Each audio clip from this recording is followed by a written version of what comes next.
This is The Coaching In, a podcast from 3D Coaching. Welcome to 3D's virtual pub, The Coaching In. I'm Claire Pedrick, and today my companion is Coach Julian Mack, who emailed info@3dcoaching.com with a question. I love this. Maybe there's a way of making a podcast called How to Avoid Falling into the Corporate Babble Trap. I'll happily be your guinea pig. So I said to Julian, come to The Coaching In and let's talk. So Julian, welcome. Thank you very much, Claire. Lovely to be here. And it's lovely to have you sitting here by the fire, not having a drink, right? Tell us a bit more about yourself. Well, I'm a late developer, I would say. I worked in sport for a long time and then started my own business age 39, which some people would judge is quite late, but actually I think it's a very good time to start businesses. I've always thought myself about 10 years behind all my friends. And ultimately that was a successful business. I sold it back in March 19, fortuitously just before the great crisis of the pandemic. Wow. And then I was a bit lost, to be honest. And having always been fascinated by potential, I looked to the world of coaching and went and got trained up. And I'm trying to build a boutique business in coaching. Fantastic. Well, it's really good to talk to you. And your question, avoiding cliche for beginner coaches. Say more. Well, I think I'm aware that most of your guests are of the expert variety and have been in the game a long time. So I'm probably representing the bunch that's a bit newer to it and on the journey, at the start of the journey. And I think we'd all have to thank you for the way you guide us with simplifying coaching and all the great work you do with your practicums, which I'd highly recommend, by the way. I'll put a link in the program notes, Julian. No problem. I mean, I think there's a temptation to fall into cliche and to overpromise and maybe even adopt big, powerful words of what coaching can do. And that danger of overpromising, I think, can lead you into trouble with clients. But I can understand the temptation. And so my question was, how do we talk about ourselves as coaches in an authentic and appealing way, but without drifting into awful cliche and sort of corporate babble, which I've always tried to avoid in my businesses. Yeah. So how do we say it as it is? And say it simply is what you're saying, isn't it? Yeah, and I think it picks up the theme of what you do so wonderfully in your book, which is, there's a temptation for people to overcomplicate coaching. And you've always said, look, it's a thinking conversation where one of you is doing a lot of thinking, which I just love the simplicity of. And I'm wondering how we help newish coaches to articulate their proposition effectively, but not in a cliched, hackneyed way. And you read a lot of, particularly around the word potential and purpose. You can do a deep sigh about some of the ways people are talking about it. And so I was trying to look at a refreshing, pithy, direct way. And I suppose seek your thoughts and guidance in a way on how newish coaches can do that well, since you've perfected the art of simplifying things. Yeah, but marketing is always my weakest link. Partly, I think, because of exactly the reason that you said, because I think there's something about what can coaching do.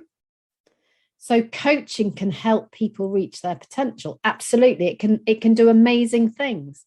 And it might only be a 2-minute conversation that changes somebody's life forever. Yeah. However, it's really easy, I wonder, for that to turn into sounding like I can do this for you. Yes. And of course, the challenge in coaching is that I can't do anything for you. I can facilitate you to do it for yourself, but I can't make any promises, because it really depends on how hard you're willing to work, how vulnerable you're willing to be, and how deep you're willing to dig. Spot on. I agree violently. And I think it takes a bit of courage if you're setting out on the journey to hold that line and speak in an understated way about it, not to do yourself down, but to speak with authenticity, but not to get involved in hyperbole. Yeah, and I think, for me, in my journey, one of the things about getting grey hair and being pushing 60 is that actually I can say what I like.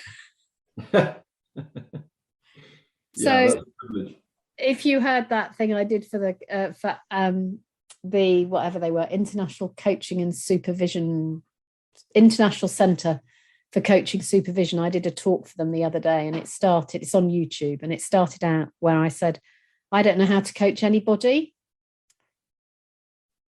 Because I don't. Yeah. I don't know how to coach anybody unless I ask them.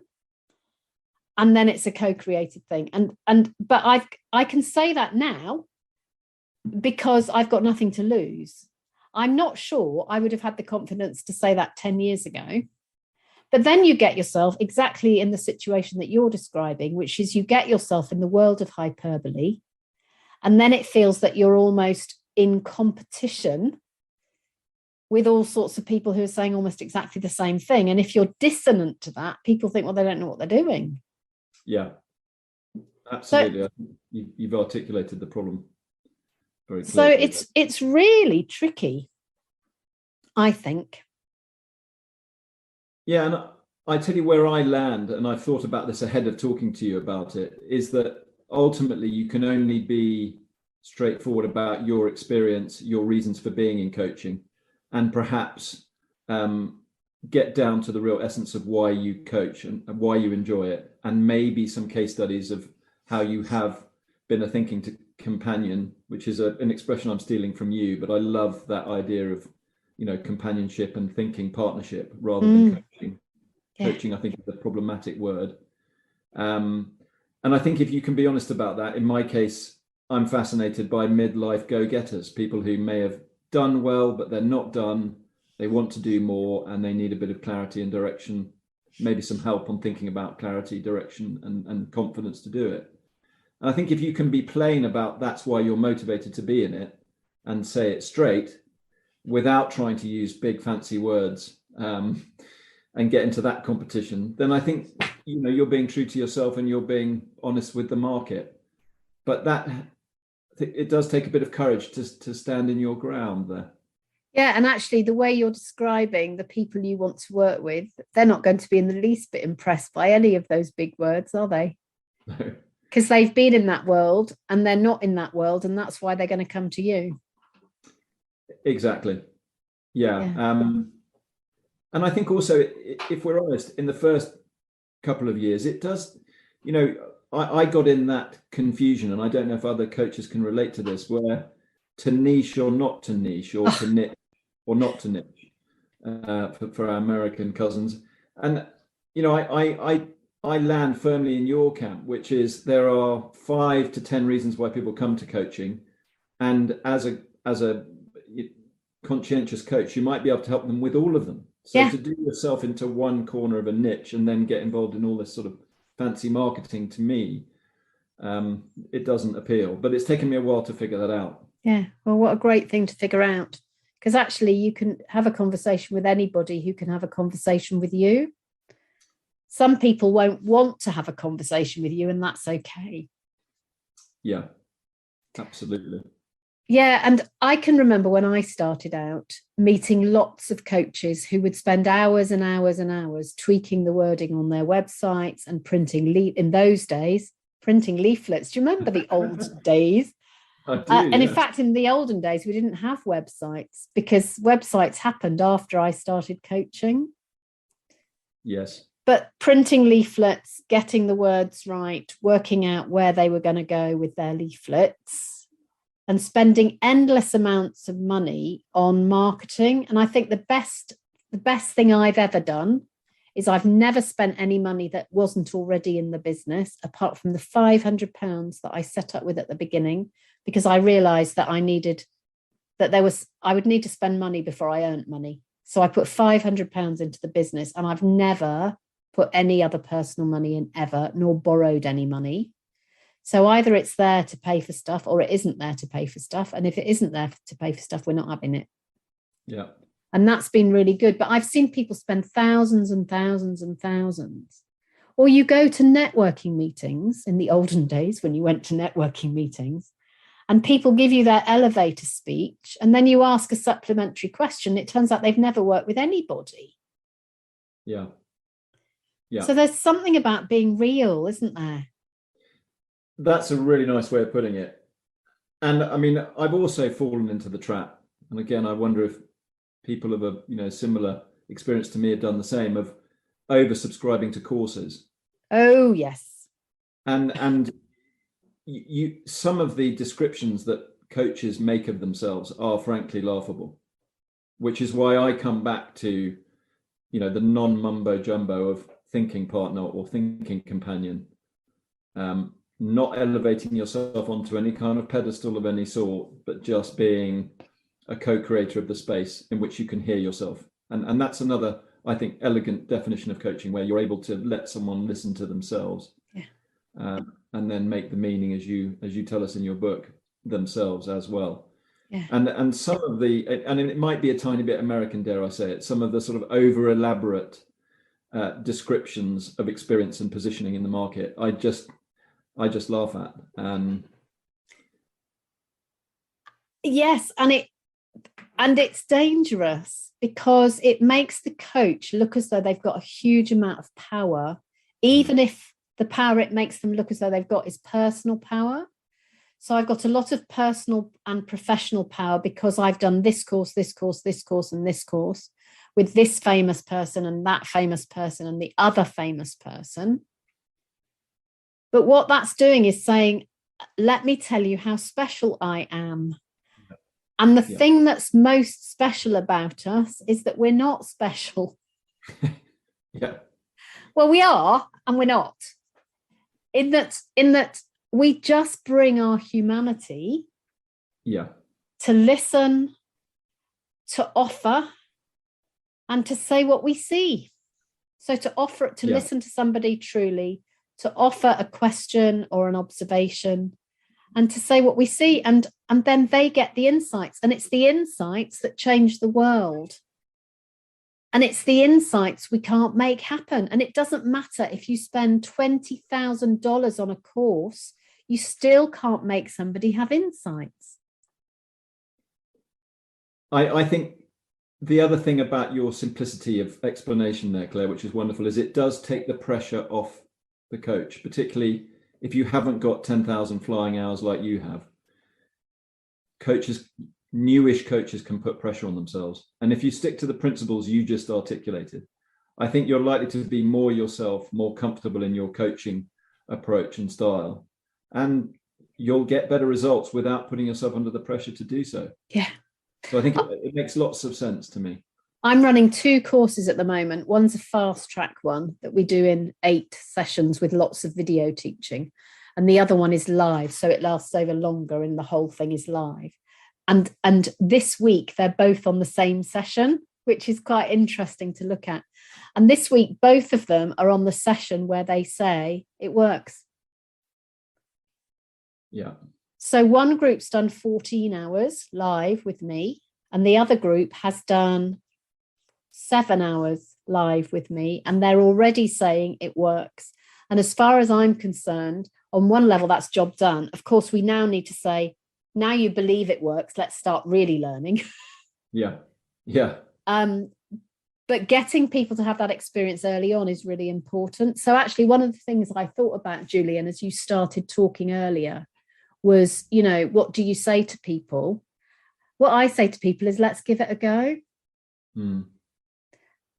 John Whittington, the coaching constellations guy, he says, if you want to have a chemistry session with somebody, then actually do some work in the chemistry session. So instead of talking about it, they're actually experiencing it.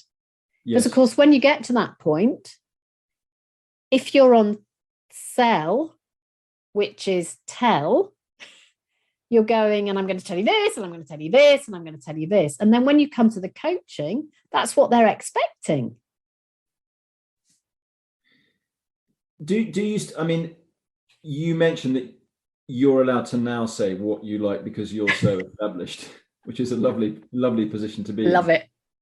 I mean, if you do put yourself in the shoes of a coach who perhaps isn't oversubscribed with clients, what would be your advice to those coaches? Because they are still making their reputation. I mean, you're now deserving of your busyness, and you can choose. And I think you sometimes think about which bits of work, having read 4,000 weeks, you think about which bits you prioritize. I do. If you put yourself back in the shoes where you're not oversubscribed, what's the advice in that situation? Something else came to me as you said that, and I forgot what it is.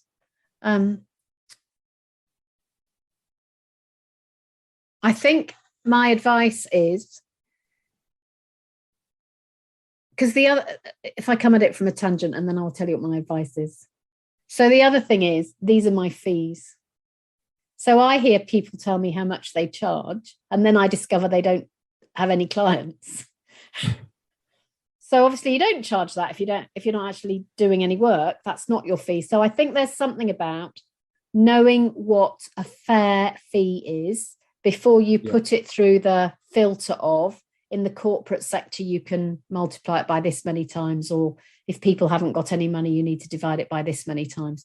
But if you kind of work out what a fair fee is, then you sort of know what your kind of core center of gravity number needs to be for this to mean that you can pay your bills, you can pay for your training and your supervision and whatever. So getting that core thing. And actually in our business of coaching masterclass, which you can get on the website, there's a thing about how to work that out. But so know what that is. And then I think be willing to be flexible about what you give away and what you don't give away, and how much actually you're willing to charge. Yeah. So another one is know why and what's the reason for giving something away for nothing. Yeah. So the reason for giving something away for nothing might be that you're giving it because you're choosing to. So we're about to do a piece of work, we think, in South America. It's really exciting. There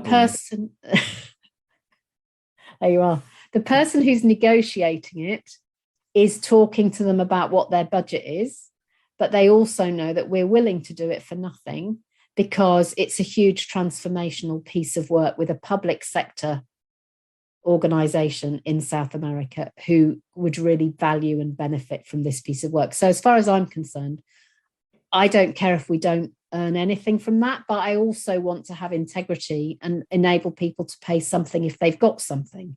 But if they haven't got anything, that's also okay. So it's about knowing when you give away and why you give away, and not giving away too much. Yeah. So it might be, so one way that beginner coaches can find a way to do stuff is to say, look, I'm happy to give you a couple of sessions in exchange for a testimonial. And then we can talk about whether you want to continue and what that might look like. Yeah. So be really clear what it is you're doing. So I might know somebody who I know knows a lot of people and talks about things they like. So I might actually know offering you some coaching for nothing might be really useful because I know you'll go out and talk about me. Yeah. And I think if anybody hasn't listened to your podcast on that, you talk about angels, don't you? Yeah. That are good people who very proactively talk about you. And I think identifying those in your world is a really valuable thing to do. If I can offer a build on that, Claire. Yes, please. And I offer because you've taught us to offer. It is one of the things I did was I met a lovely man called Ed Haddon, who's was very generous with his time as a mentor. He's been coaching for 10 years. He runs a coaching business called Haddon Coaching. And he just went for walks with me while I was training, and then said to me, look, we've got a coaching stable. Why don't you join as an associate? And he passed through work and continues to pass through work. But crucially, in the early stages, he took care of the fee discussion. So it took a lot of pressure off me. He said, here's an executive from Google. I've taken care of the fee. You focus on the coaching. Wow. And I would say to young, or, people who are in the early-ish stages of it, that being an associate to another organization can be a good way, both to deal with your nerves around that, oh my word, what do I charge? Yeah. As well as building your network and creating a source of clients. So it's worked well for me. Yes. And actually, I think we underestimate the cost of doing our own business building. Yes. So people say associate rates are very low and whatever, but actually, if all you have to do is do the work, and not worry about it, and as you say, negotiate the fee and wake up in the middle of the night and think, well, have I negotiated the right fee? And all those things. If you can sit light to that, then associate work is amazing. I'm working with someone at the moment whose whole business is built on associate work, and they absolutely love it. Yeah. And sometimes they do a little bit tweaking, but fundamentally, so a bit more of one and a bit less of something else. But they absolutely love it. And it is a great way to get your miles. Yes. So Thomas Leonard, I heard him speak at Friend's House in Euston Road in the 1990s. And he's said by the Americans to be the father of coaching. And he said, just go out and coach 1,000 people. Yeah, brilliant. Because it's in the miles that you start really learning the art and the craft of this thing. Yeah. And actually, you can't on day one, when you've only coached one person, know that your niche, whatever you call it, is people with red hair who are between 46 and 51. Yeah.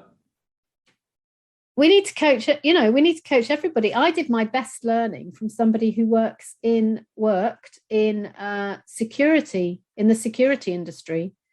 And that came from a personal recommendation because somebody knew somebody and therefore they wanted me to do the work. I've never worked in the security industry again, but I learned loads and they were really happy with the work. Yeah. No, so, I think that's cracking advice. Get the miles in and be open-minded. You'll learn where your energy flows to in time. Claire, the other thing, sorry, go on. And work with people who are connected to other people. Yeah. So if you say, I'm going to coach, so I walk 3 times a day because that's part of my loving living in the country. And if I was starting out as a coach, I probably might pick up 3 or 4 people to coach around and about when I'm walking, because we start conversations and I might easily be able to say, would you like a different kind of conversation about this? Because I'm a coach and I'm happy to give you an hour. Yeah. A different kind of conversation is always easier to say than would you like me to coach you, which sounds a bit odd. But I think one of the skills in navigating this world is to I can't remember. One of the skills in navigating this world is to I really, really, really can't remember. Ask me something else and I'll edit that out. Well, the other thing I was going to mention was you interviewed Nick Bolton, who, yes, that was a really interesting listen. One of my bugbears is that because I'm coaching midlife go-getters, some people put them in the box of midlife crisis, which I think is just an awful pejorative expression. And I want to kind of campaign for a better word. And actually, Nick came up with a midlife awakening, which I really love. And it supports, I'm a big fan of Richard Boestis and Coaching for Compassion and his ideal life approach to coaching. And he speaks of life breaks into 7 to 10 year cycles.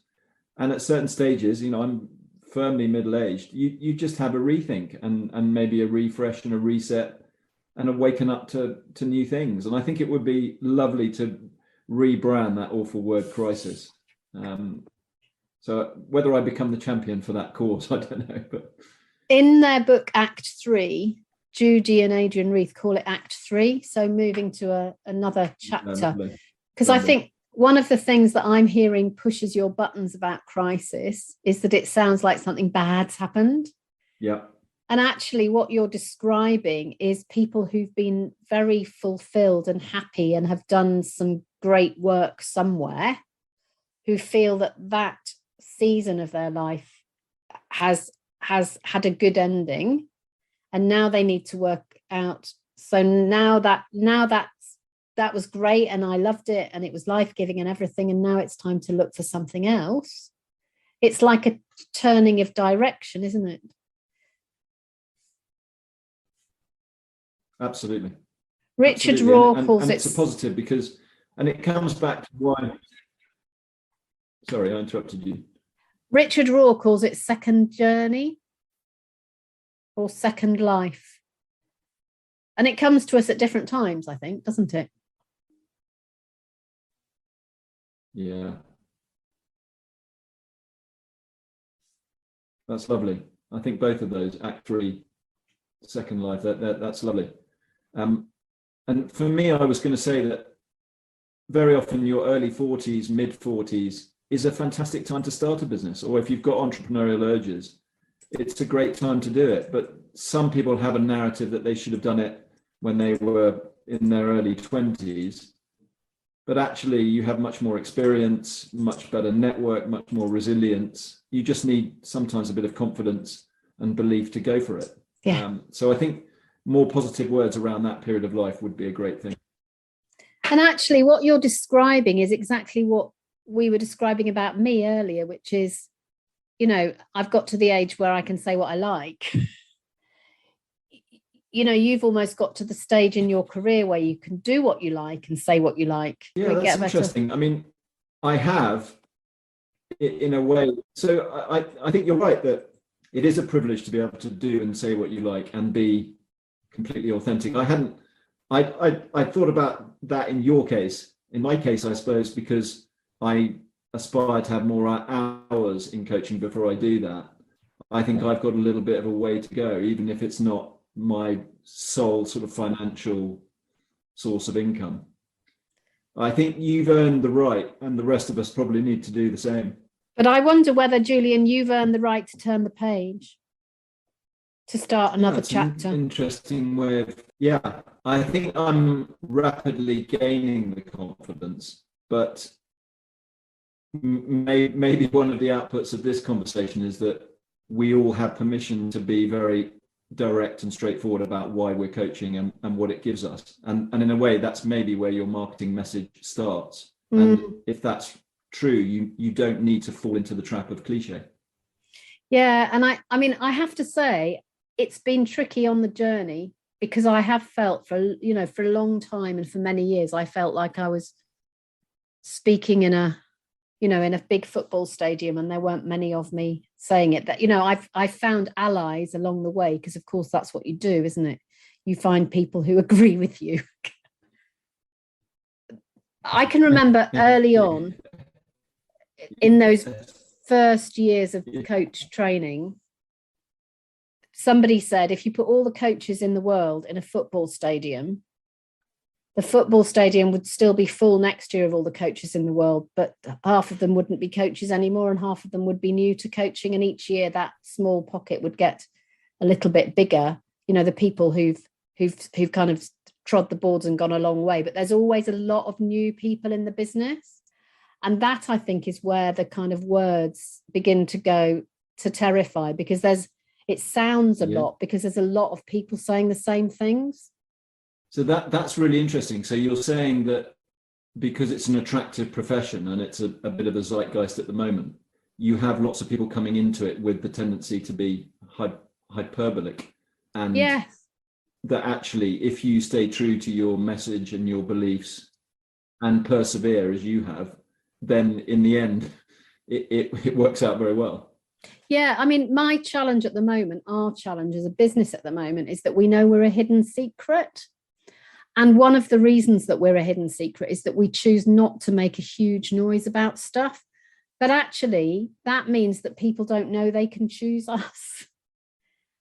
And I guess the book coming out has given me more confidence, desire, something, just to turn the volume up on that a bit. So it's interesting. Yeah, and I mean, I'm not just saying this to make you feel good, but I think simplifying coaching is a must read for any for any coach. I really do.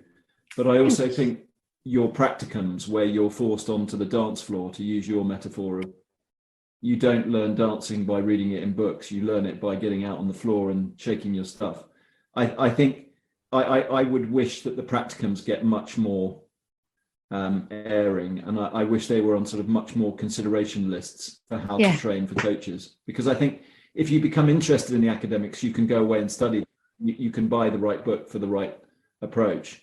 But actually, if you want to have purposeful conversations, you've got to do that under the pressure of observation and effective feedback. And I think your practicums do that in spades. I really do. Thank you. And of course, we're inviting people to talk about them to others. And that's another form of marketing that is plain, simple, straightforward language, isn't it? Which is to say, if you like it, tell somebody else. But you can also see it for yourself. You know, it's live on the screen. If you tune into one, you watch what happens to people's skill and competency before your eyes. It's, you know, there's no marketing hype around it. No. So how are we doing on the avoiding the corporate babble trap, Julian? Well, I think we've done really well. I think we've blown up the myth that you need to get drawn into the trap of marketing speak. I think your message of what coaching is, quite simply, and then being very, very consistent, I think, is what you were saying about your message, and very realistic and accurate is the way to go, and your message will eventually land and your business will grow. So none of us need to fall in the trap of over-promising about coaching, or using language that frankly is, you know, corporate babble or mumbo jumbo. I would urge everyone to resist the temptation. I agree. And I think the other thing is to be really consistent at recommending others, and have a network of people who consistently recommend you, because it's much easier to recommend someone else than it is to recommend yourself. Because when you recommend yourself, you sound like you're selling. Yeah. And people don't like that. Yeah, and that's back to your point about knowing the difference between your angels, your connectors, and your fans, isn't it? I mean, your fans are wonderful, but they're not going to help you grow the business, whereas the angels are the ones who proactively talk about you and recommend you. So I think that was a very useful message for me, that the difference between those people in your life. Yeah. So what's your line about midlife awakening then? Well, I think it's something we should be positive about. Life moves in cycles. Let's not call it the midlife crisis. Let's call it, you know, the midlife awakening. Let's embrace it for being something new. To use your rather elegant phrase, you turn the page and you start a new chapter, and that's really exciting. And if people are interested in a thinking companion for that stage, then, you know, There's More to Life was set up to accommodate that, based on my own experience. Brilliant. And how do they contact you, Julian? Well, I've got a website, www.there'smoretolife.co.uk. So to contact Mack, email mack@there'smoretolife.co.uk. So Julian, thank you for coming so that we could think together. And if you have a question about an aspect of coaching where you'd like to dig deeper, let's talk at the Coaching Inn. Email us on info@3dcoaching.com. Thinking about this together out loud will enable other coaches to learn and to make their own meaning. If you've enjoyed what you've heard today, please share the podcast with a friend who might also be interested. And if you'd like to become one of our regulars at the Coaching Inn, you can subscribe at Podbean or on iTunes. We look forward to meeting you on the next podcast. You've been listening to The Coaching Inn. Find out more about us at www.3dcoaching.com.